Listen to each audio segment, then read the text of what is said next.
So I want to say thanks to James for doing our young people's talk this morning, for his enthusiasm and indeed all that he has shared with us. So James, thank you so much.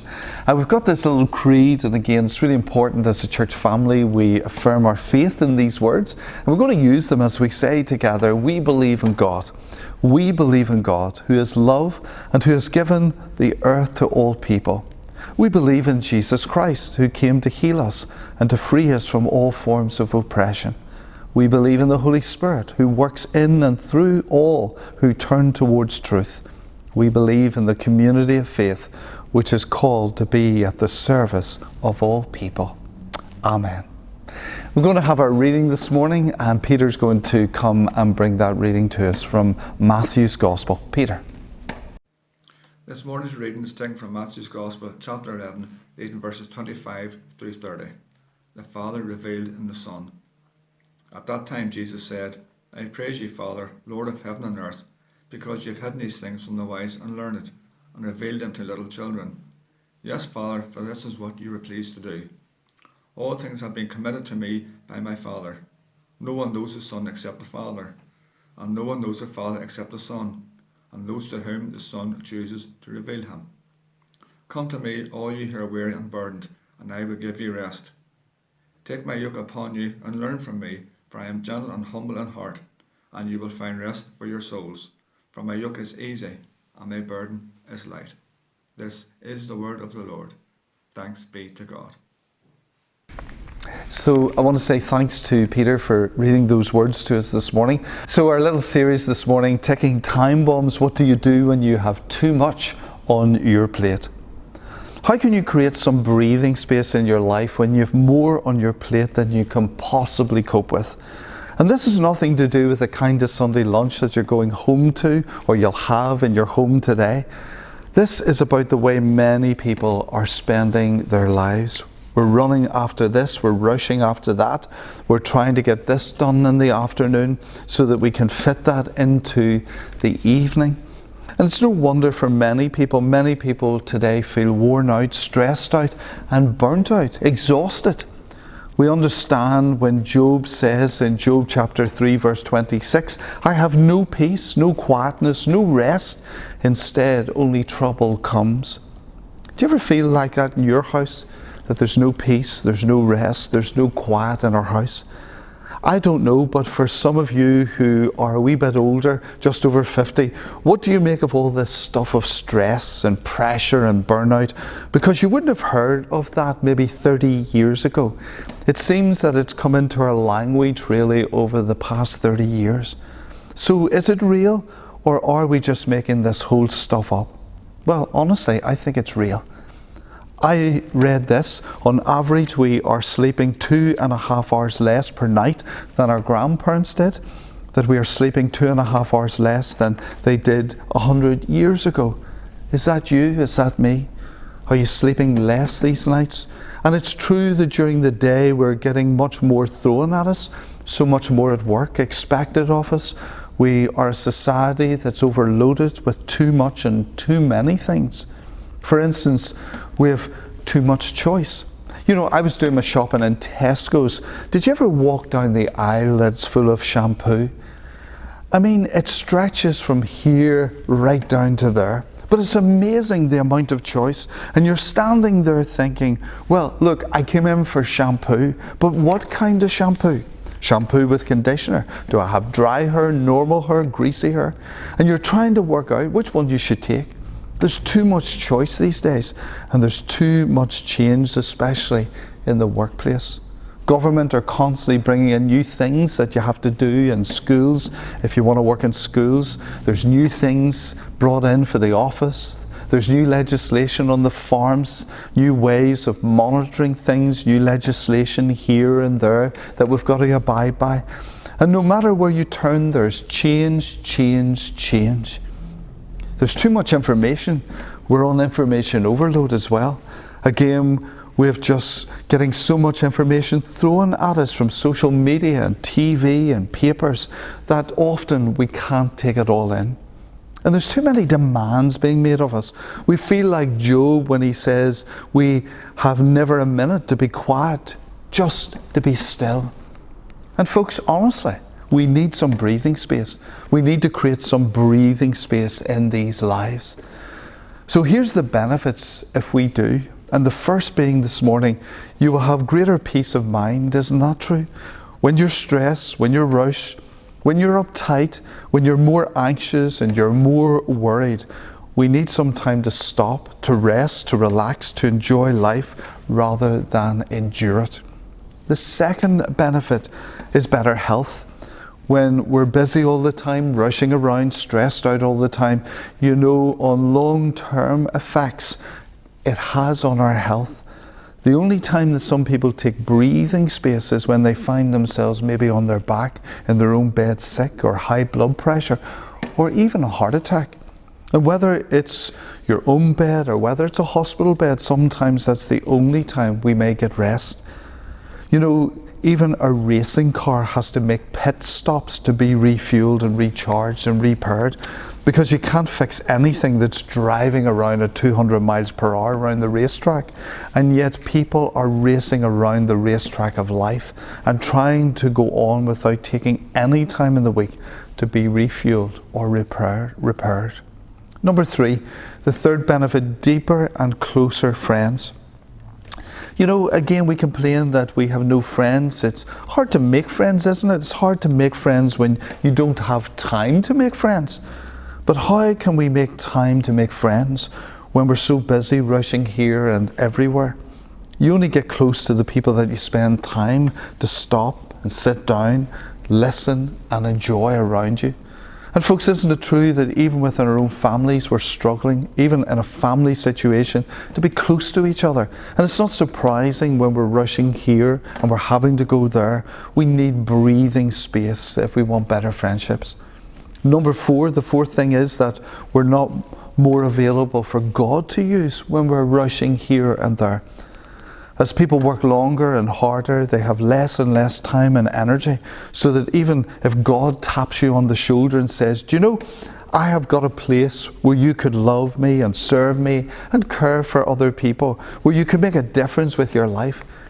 Even if he does that, you'd have to turn to him and say, well, Lord, I'm sorry, I'm too busy. I don't have the time. And even if I have the time, I'm so tired, I just don't have the energy. And you see that right across churches where in different leadership things we are struggling for leaders. Why? Because committed Christian people are burnt out, tired, weary, running here, rushing there. So they don't have time in their lives to say, there's a time, I have something to give, I would love God to use me. Nothing would give me greater delight than God would use me. Could he use you? Do you have the time? Folks, we need breathing space in our life before we can say to the Lord, Lord, here I am.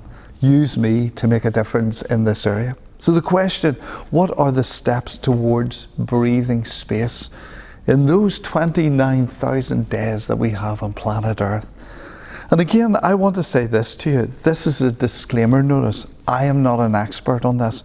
I am a fellow struggler, as many of you will realize. So don't say to me, Arthur, you're the expert. You tell us what to do. None of that. But here are some kind of steps that we might struggle to take. I might struggle to make. Number 1, I will face up to my limitations and learn to live within my limits. You see, the problem is that we want to do so much, and there's always seems so much to do, far more than we're ever going to get done in any day and any week. So you need at the start of the week to say, I've got limits to what I can do. Psalm 119 and verse 96 says, I have learned that everything has limits. Have you learned that? Have I learned that? Have you learned that you've got limits, that there's only so much that we can do? And we have limits because God has lovingly put them there in our lives to protect us from overload. I don't know about you, but I always overestimate what I can do in any one day. And I always underestimate how long it's going to take me to do the things. I think to myself, now, I could do that in 10 minutes, so I'll be there in 15 minutes. Of course, what happens? It takes you 25 minutes, so already you're running late, already you're behind, already you're beginning to rush. So tell me this, have you ever tried to make a quick phone call? You've heard that, haven't you? Just let me make a quick phone call before I go. I've never come across a quick phone call in my life. As soon as you try to make one, it's always going to turn out longer than you think. Wouldn't it be great if God would warn us when we're reaching our limits? Wouldn't it be lovely if God has built into us a buzzer in our brain, and when you've reached your limit or started to go over the limit, the buzzer went off? You know, a wee light in the front of the pulpit, and once I reach the end of 15 minutes, that wee light goes off. Stop. Wouldn't that be great? But you know, God has built a warning signal into our lives. It's called tiredness, it's called pain, it's called irritability. When you get irritable, you know you're over your limit. That God has built that into your life, and we all need to face up to our limitations, and we need to say, I am going to live within my limits. I am not going to constantly push myself over the edge. I am going to draw back. So here's the wee challenge question for you and me in this section. What are our limits? Emotional limits, physical limits, mental limits, time limits? Because if you run all week and you just come even to a church service on a Sunday morning tired and weary, how can you take anything that the Lord is speaking to you? So what are your limits? What things can you do? And what things do you have to leave undone in the week ahead?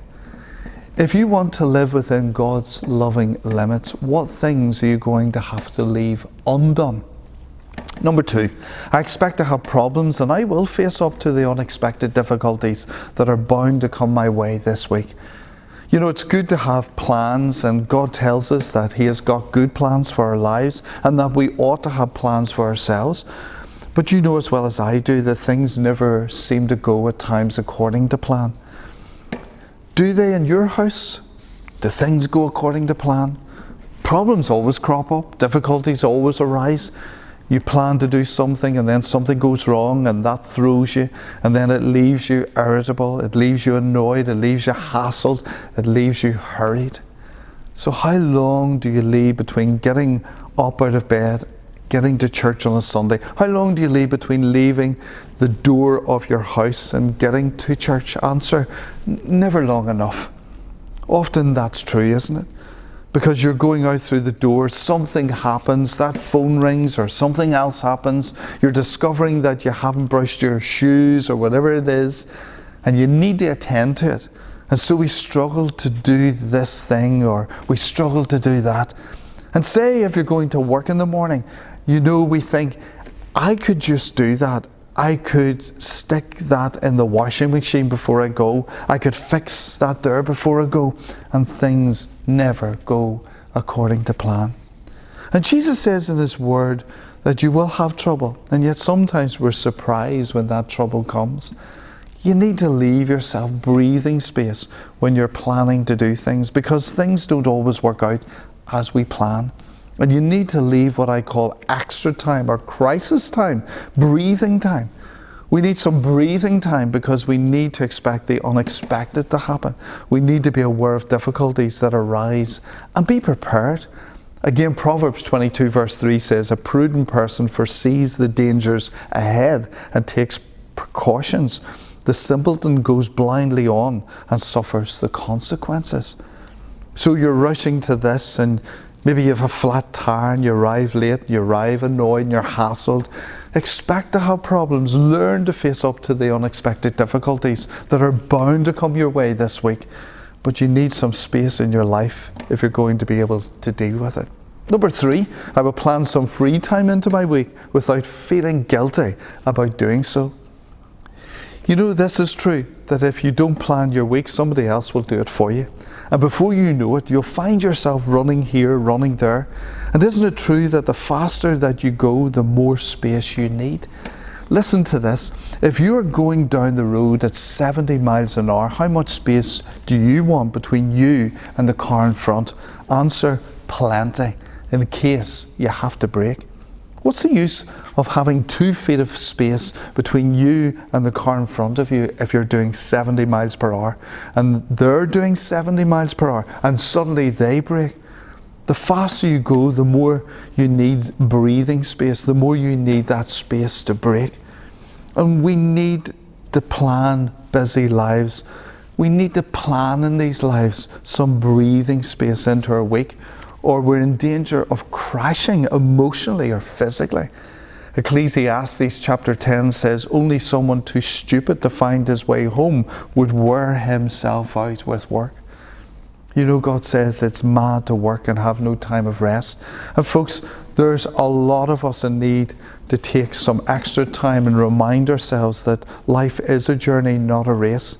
It's not how fast you run, it's how well you live life each day. That's why at the beginning of this service this morning, I wanted to bring that sober reminder to us that we have something like 29,000 days on this planet, and it is making the best use of those. And you know something? It's amazing how many people do feel guilty if they're not working. Isn't that true? You know, my mom and dad work so hard, and because they work so hard, I think we were always taught that it was a sin to rest. And as a result of that, I want to say this to you. If I have time off, sometimes I feel guilty. I find it really hard to take time off without feeling guilty. Do you feel guilty when you're not working? Do you ever feel guilty when you're not doing something? And I want to say this to you, that guilt is not from God. God has made us people to work and to rest. That's what He's built into the rhythm of our week. So here's the challenge question. Look over the week ahead, plan some breathing space, some time out, and then do this, something enjoyable.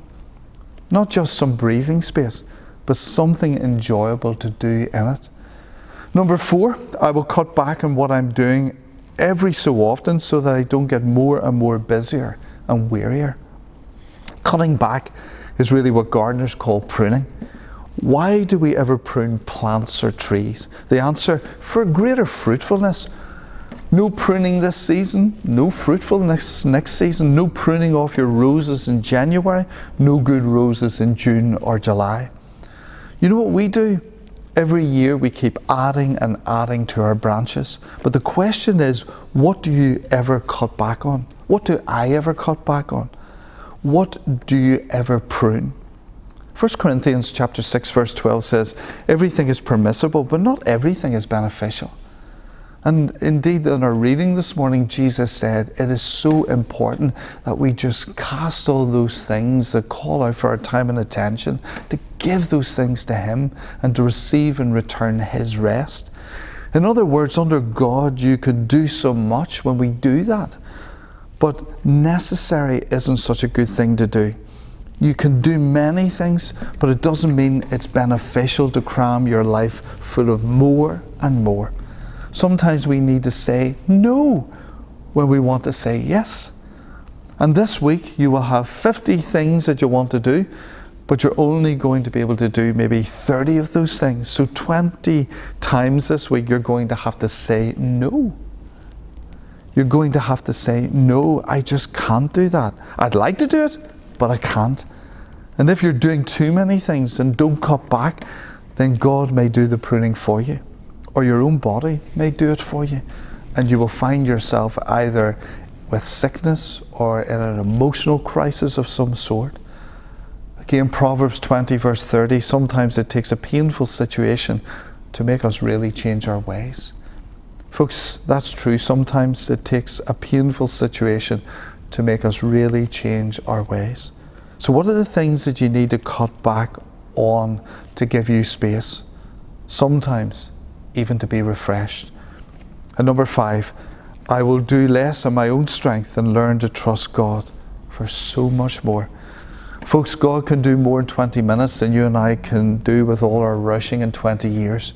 We think we have to rush here, and we're hassled here and there with so many things to do. And God simply says to us, look, stop.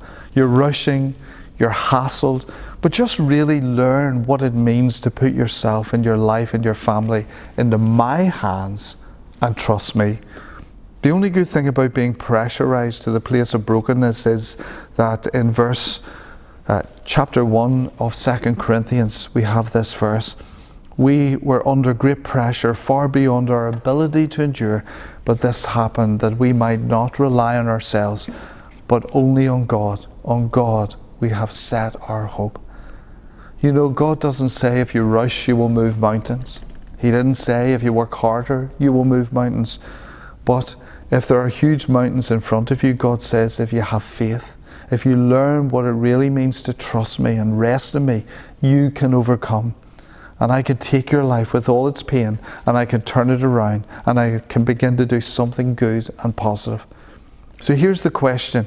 What is God teaching you? What is He teaching me about trusting in Him rather than relying on ourselves and our own strength? More on your plate than you can possibly cope with? What is God saying for you to do in the week ahead so that you can change this week and indeed have that breathing space and that quality time for yourself, with your family, and in doing the things that God would call us to do, like spending time with Him and being refreshed? Think through those things this morning. And indeed, I hope that this little talk this morning will encourage us to do that and feel the benefit in the week ahead. Amen. Let's listen to this worship song.